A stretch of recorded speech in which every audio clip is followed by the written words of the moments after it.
Hi everybody, I'm Paris. So this is the first video that I'm doing. It'll be a series about crystals. So today I'm going to introduce to you about my own experience with crystals and how people feel crystals. Okay, now this is coming from a more metaphysical point of view, more spiritual. So it's different for people who are collecting crystals with a geological, from a geologist point of view, okay, where they actually like crystals in the raw form. They liked it because of its composition, the minerals, etc. Whereas here we're looking more in terms of the properties, the energetic properties of crystals. Some crystals are aligned with certain of the chakras. Some crystals for people is for romance, for love, to bring wealth and prosperity. For some people it's more for to gain awareness, okay, to be more awakened. So different crystals do have certain properties that people are attracted to. Now let's start at the beginning about how people choose crystals. Okay, for me, when I first started with crystals, I was attracted to them based on aesthetics. So I choose them based on the color. I choose them based on the how attracted I am to them, because that's me, as because I do art. I'm an artist, so I like crystals because they are pretty. Now I can share some of the crystals that I have. This is one of the ones that I bought from Glastonbury. Okay, it's carved in the form of an angel. It's gorgeous. And there's another one. This is from Brazil. So these are carved crystals. So crystals can come in their raw form. They also can come as a polished piece. This is actually very high quality clear citrine by Leandro Souza. And crystals also come in this form. This is one of the raw forms of crystals. So this is from Brazil. It's water clear with a lot of terminations.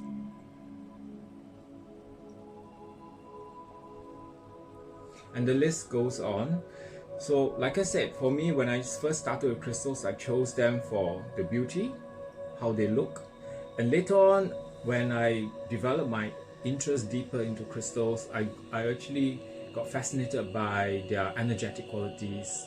Okay, well, for some crystals, how they can actually assist you in your life. The other thing about crystals is that some people will tell you that when they they can feel crystals. Basically, they can feel the energy, the vibrations. So sometimes they will hold a crystal. Okay, basically what they do is sometimes they'll hold the crystals and then they'll put their hands over it. Or for some of them, they don't even need to hold a crystal. They can just walk past the crystal and they say, oh, I feel something from the crystal. Okay, now everyone have a unique experience. Okay, there's no right or wrong. Okay, it's all a very personal experience. So for some people, they can feel the vibrations, whether it's a strong vibration, and sometimes they'll feel, oh, when I hold these crystals, I can feel my heart pumping very fast.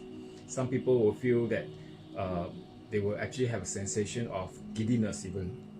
Okay, and for some people, when they hold the crystals, they will feel that, oh, this is bringing me a lot of joy. Or some people will even say that the crystal is talking to them telepathically. Okay, now people who first started with crystals, when they hear such stories about how people feel the energies of crystals, they tend to feel a bit uncomfortable. One is it's something which is uncharted waters, okay, but then they also feel that maybe I'm not good enough, quote unquote, no, okay, or maybe I'm not spiritual enough. What is spiritual enough? Okay, we'll leave that for another day. They'll say that, oh, I don't have psychic powers, that's why I can't feel the crystals. Now, my personal opinion is your relationship with the crystals that you choose is personal. This is not a contest. There's no such thing as, oh, if you can feel vibrations means you're more spiritually aware or awakened. It's a personal thing. For some people, like for me, aesthetic. Yes, at times I also can feel the vibrations and energies of crystals. And for some people, if a crystal calls to you because you find it beautiful, because you like its colors, because you like how the crystal, the natural form, the raw form, the design it is, that's your personal calling with the crystal.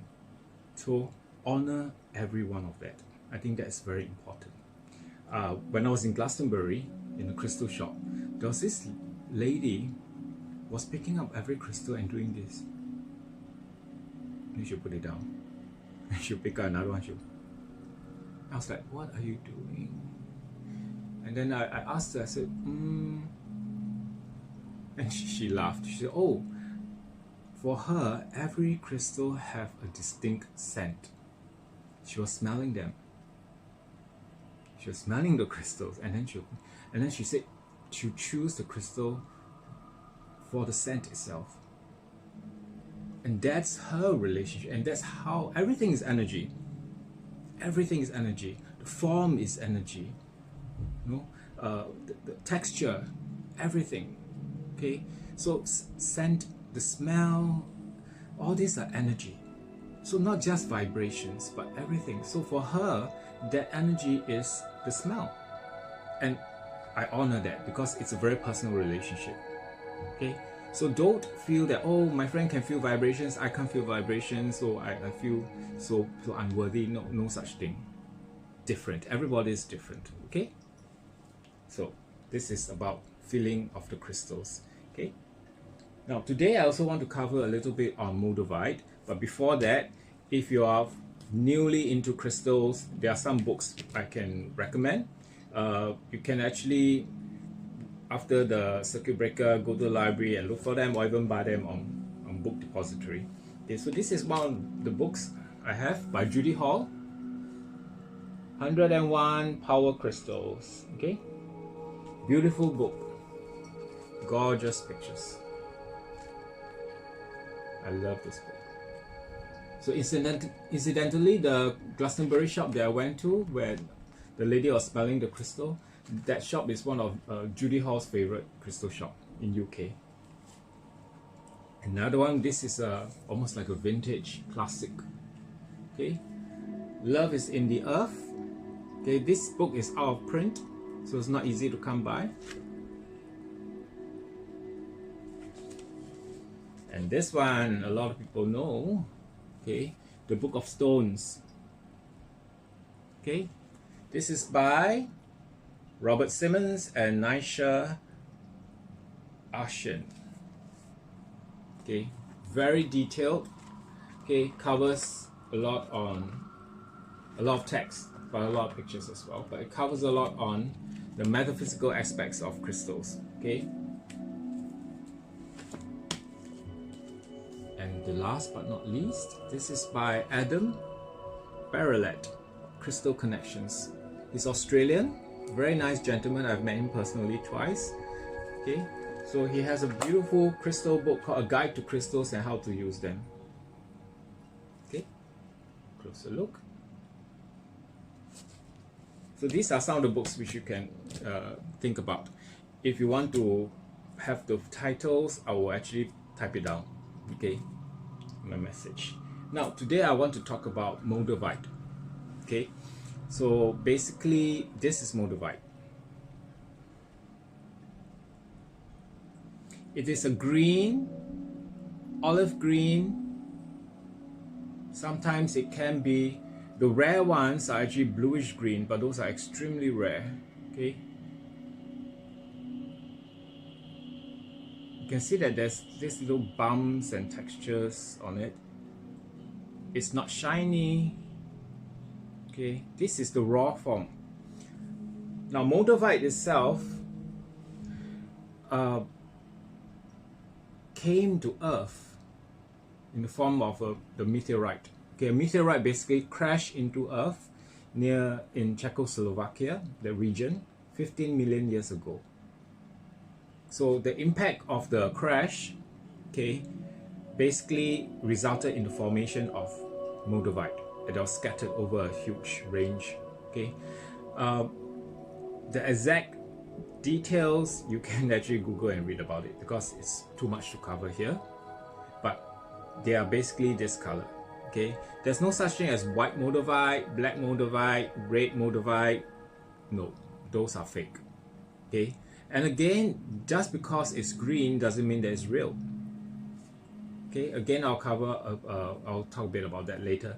Okay, but this basically is this Moldavite. I got it from a miner in Czechoslovakia. So he actually unearthed it himself. Now, this is raw form, it is not polished. Okay, I do have a one that has been polished, and this is this one. Can you see it? It's a scarab.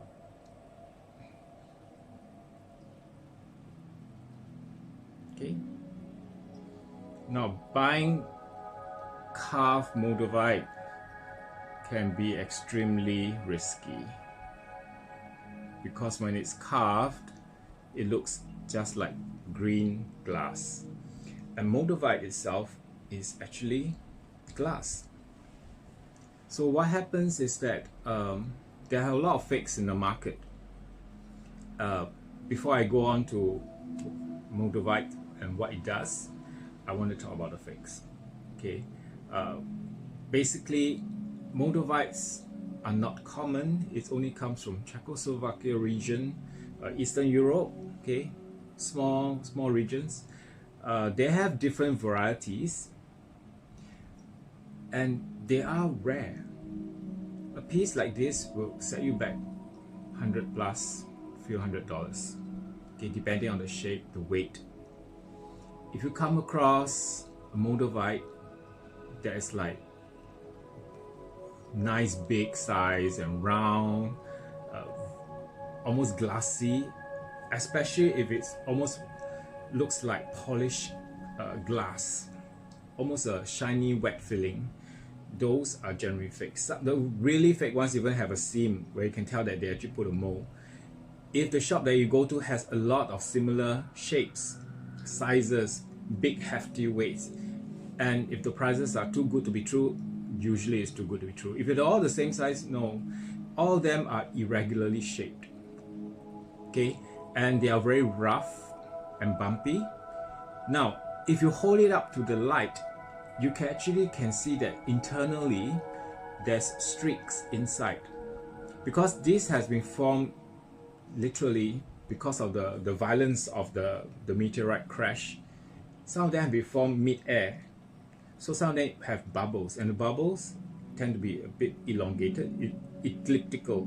Okay, and you can actually see streaks. So for me, I will actually try to hold them up and see, but for raw pieces sometimes can be a bit tricky.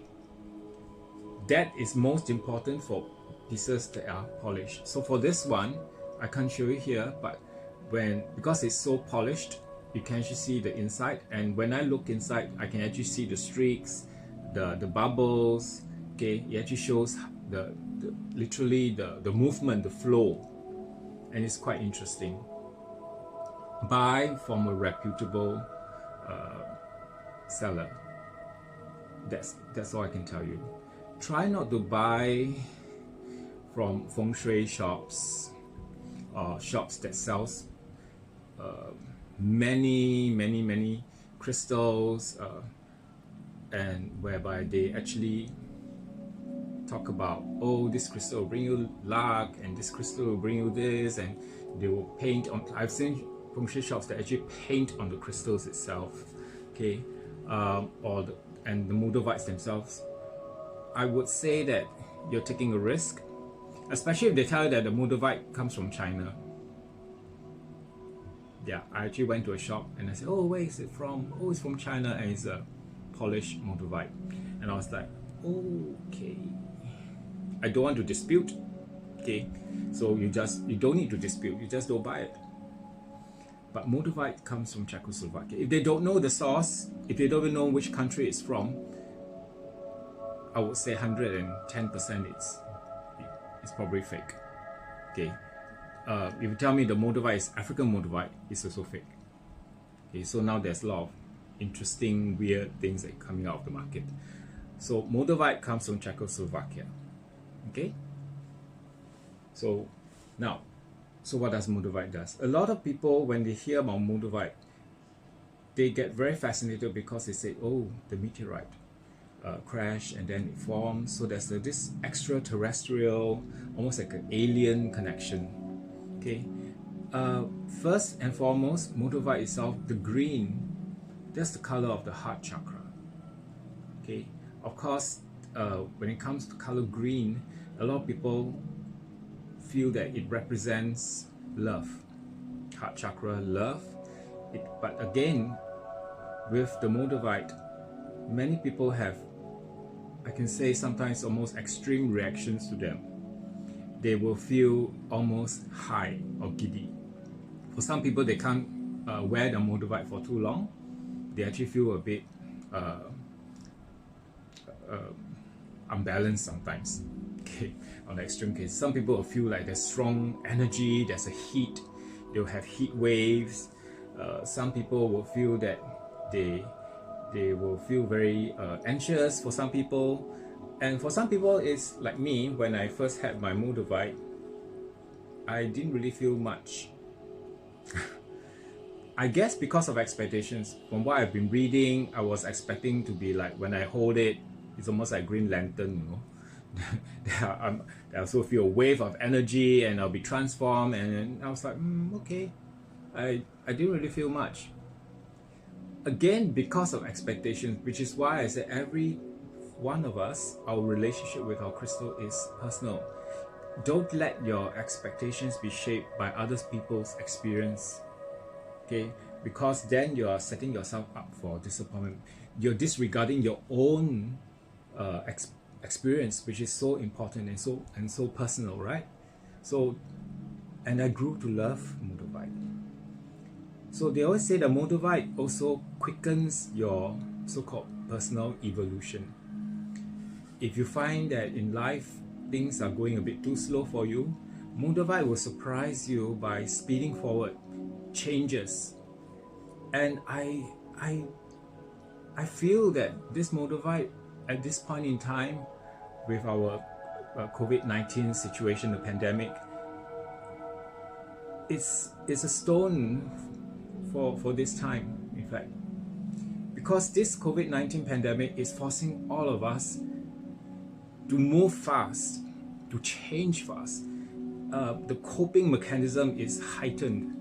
Okay, especially in Singapore, everything, you find that a new rule comes out every day, and a lot of people can't adapt, but a lot of us can, and we find something powerful in that. It's like, wow, I didn't know I can do that. I didn't know I can go without certain things, and I can adapt, and there's creativity. And so some people, it's the spiritual aspects, and that is the thing that about the Moldavite, it's almost similar. It's forcing you, quickening your evolution. Okay, and basically, if you can get hold of Moldavite, honor your personal experience with it. Okay, so that's all for today. And if there's any questions, just drop me a note below. Thank you.